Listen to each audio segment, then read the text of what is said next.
अस्सलामु अलैकुम वरहमतुल्लाहि वबरकातुहू। आज का टॉपिक है अल ईमानु बिउलूहियतिल्लाहि सुब्हानहु व तआला। प्रिय मित्रों,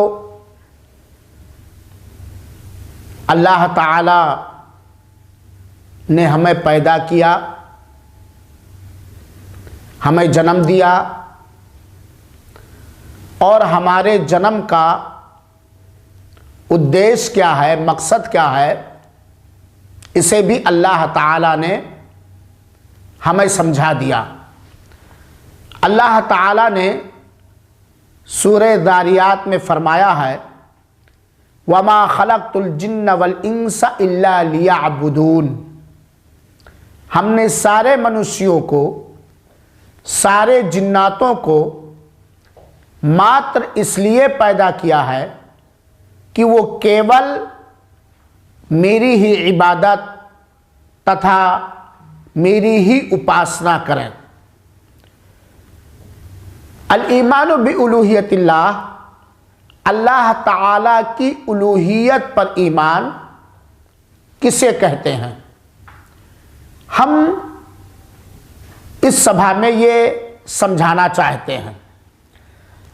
अल्लाह ताला की उलूहियत पर विश्वास तथा ईमान का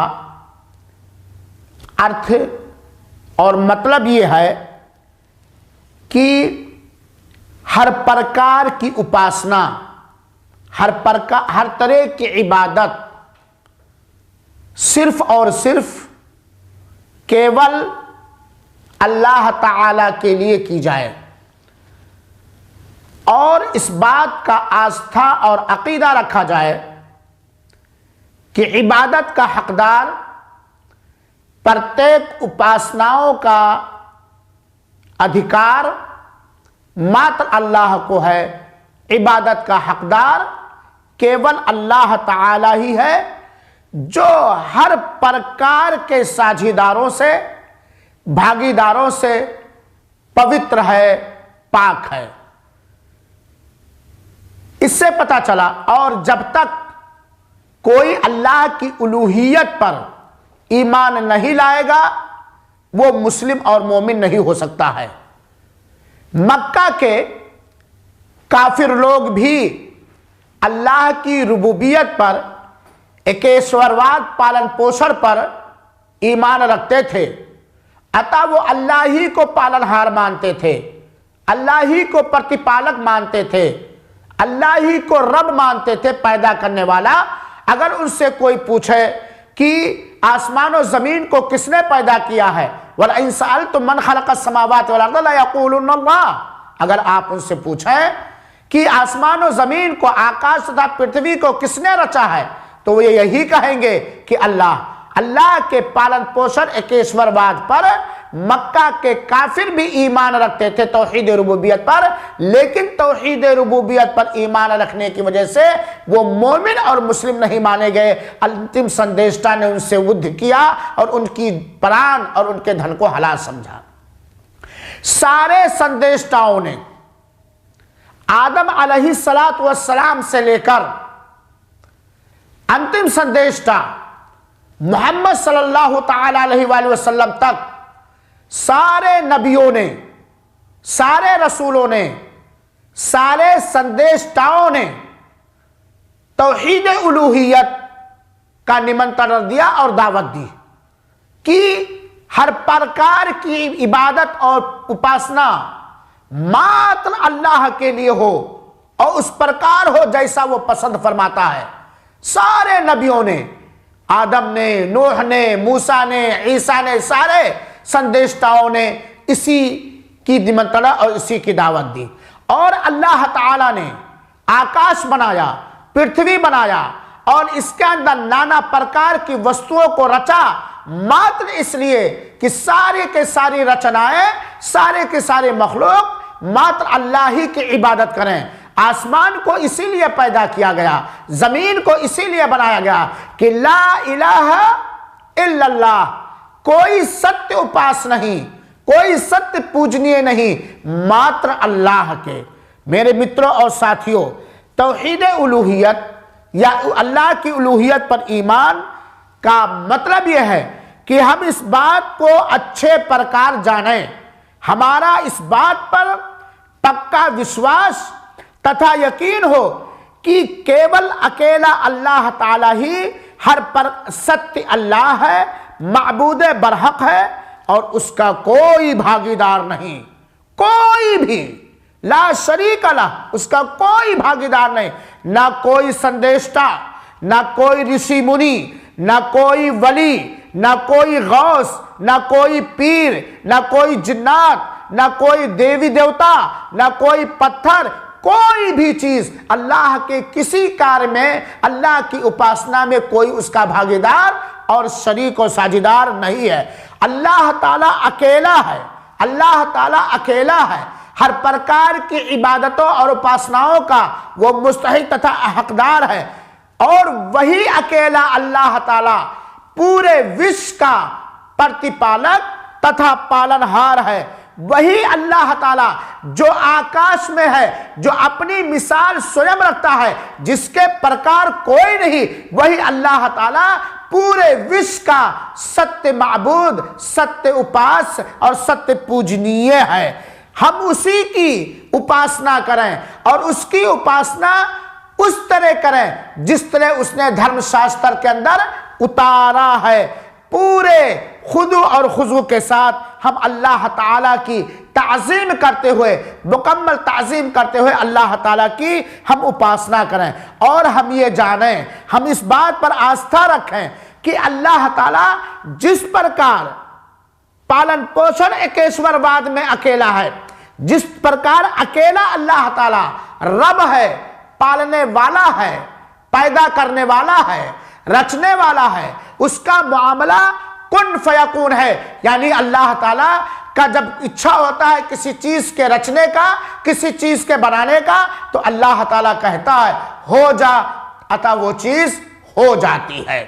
तो जिस प्रकार हम अल्लाह ताला के पालन पोषण एकेश्वरवाद पर ईमान रखते हैं, अल्लाह की रुबूबियत पर ईमान रखते हैं, इसी प्रकार हम इस बात पर भी ईमान रखें कि अल्लाह ताला ही अकेला हर तरह की इबादत का हकदार है और उसका कोई शरीक व साझीदार नहीं। हम उसी की इबादत करें। और यहाँ ये बात भी जान लेनी चाहिए कि इबादत का अर्थ सिर्फ सलात, नमाज, हज, ज़कात, रोज़ा ही नहीं। इबादत कहते किसे हैं, ये एक प्रश्न है, क्योंकि इसमें बहुत सारे लोगों के हृदय में संकेत और शंका होता है कि इबादत कहते किसे हैं। इबादत कहते हैं मेरे मित्रों, इबादत कहते हैं अल इबादत इस्मुन जामिउन लिकुल्लि मा युहिब्बुहु अल्लाहु व यर्ज़ाहु मिनल अक़वाल वल अअमाल अज़-ज़ाहिरा वल बातिना।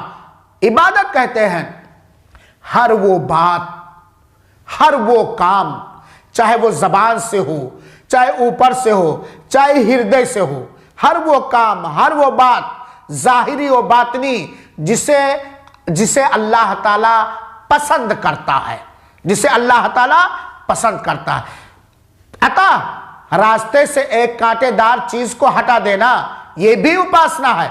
नमाज एक उपासना है, रोजा, हज, ज़कात, सदकात व खैरात, दान और पुण्य ये उपासना है। दुआ भी इबादत है, दुआ भी उपासना है। नज़रो नियाज भी ये उपासना तथा इबादत है। फरियाद करना भी इबादत है। मुश्किल कुशा किसी को मानना ये भी इबादत है। तो हर वो कार्य, हर वो बात, हर वो अमल जिसे अल्लाह पसंद करे वो इबादत है।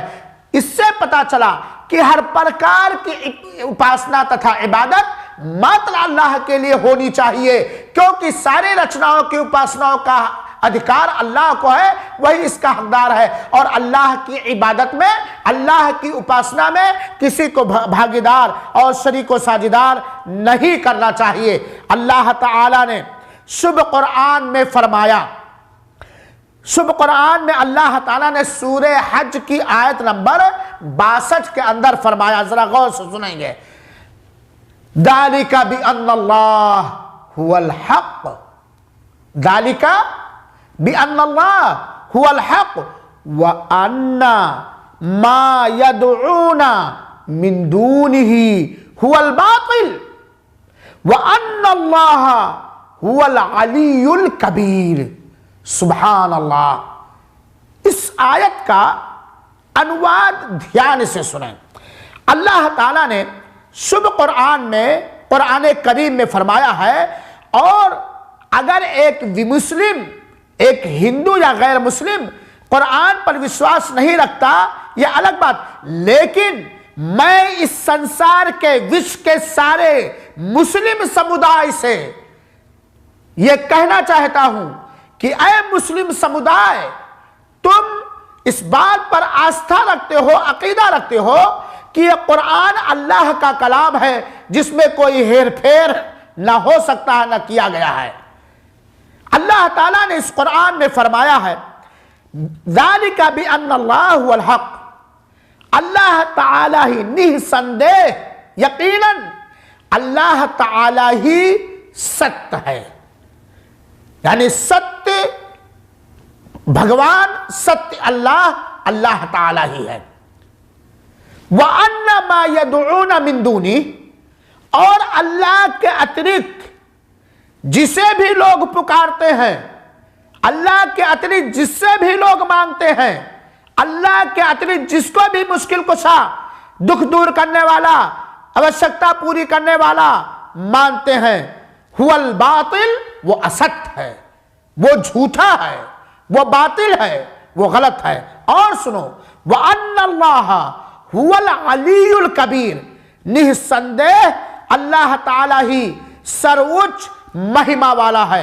अगर कोई सर्वोच्च महिमा वाला है तो वह मात्र अल्लाह ताला है। और अल्लाह ताला ने दूसरी जगह फरमाया, कुल इन्ना सलाती व नुसुकी व महयाया व ममाती लिल्लाहि रब्बिल आलमीन ला शरीका लहू व बिदालिका उमिरतु व अना अव्वल मुस्लिमीन। इस आयत का अनुवाद जान लीजिए। कुल आयत, अंतिम संदेश आप कह दीजिए, इन्ना सलाती, हमारी नमाज, वो नुसुकी, और हमारी सारी उपासनाएं, इन्ना सलाती व नुसुकी व महयाया व ममाती, हमारा जीवन और जीवन के सारे कार्य, हमारे मृत और मृत के बाद सारी चीजें, लिल्लाह, किसके लिए है? अल्लाह के लिए है, जो सारे संसार का पालनहार है और उसका कोई शरीक व साझीदार नहीं है।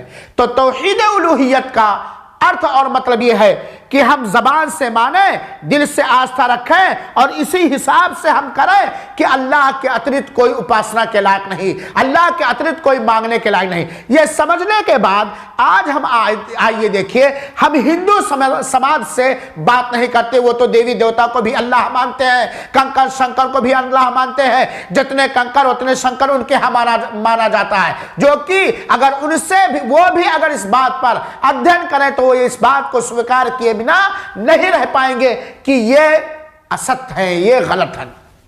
मैं मुस्लिम समुदाय से पूछना चाहता हूं कि ऐ लोगों, तुमको किसने पैदा किया है?